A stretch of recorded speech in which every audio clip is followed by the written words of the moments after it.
Bloodiest battle in House of the Dragon history? The brutal fall of the Lannisters at the Fishfeed. In the chaos of the Dance of the Dragons, two key moments would shift the balance of power and leave rivers of blood in their wake. The battle at the Red Fork and the infamous Fishfeed became turning points, not just for the Riverlands, but for the entire Targaryen civil war. The carnage began when Lord Wallace Mouton reclaimed Rook's Rest, a small but strategic victory. However, his triumph was short-lived. In a bold and ultimately fatal move, he attempted to slay the wounded dragon Sunfire. By the time his men returned, both Mouton and Sunfire were gone, Wally slain, and the dragon mysteriously vanished without a trace.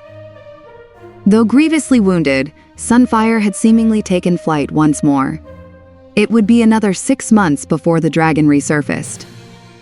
Meanwhile, Prince Aemond, believing the real threat to be Prince Daemon at Harrenhal, led a force of 4,000 strong alongside Sir Criston Cole and the mighty Vhagar.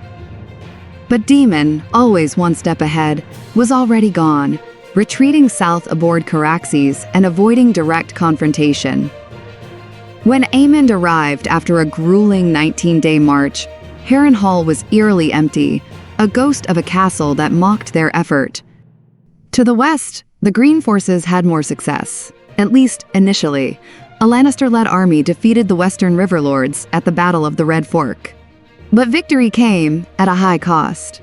Lord Jason Lannister was mortally wounded by the now legendary Sir Pate of Longleaf, dubbed the Lion Slayer.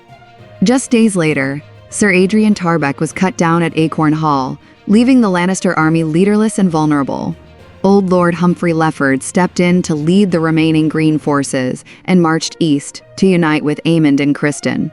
But what awaited them near the shores of the God's Eye was not glory, but a slaughter.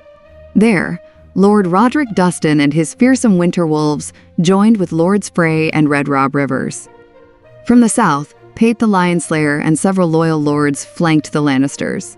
Soon, additional forces from the Blackwood and Charlton houses arrived, sealing Lefford's fate.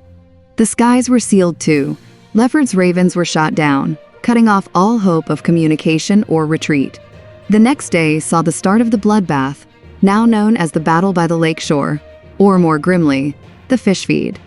Hundreds perished in a single day, and the Lannister host was utterly decimated.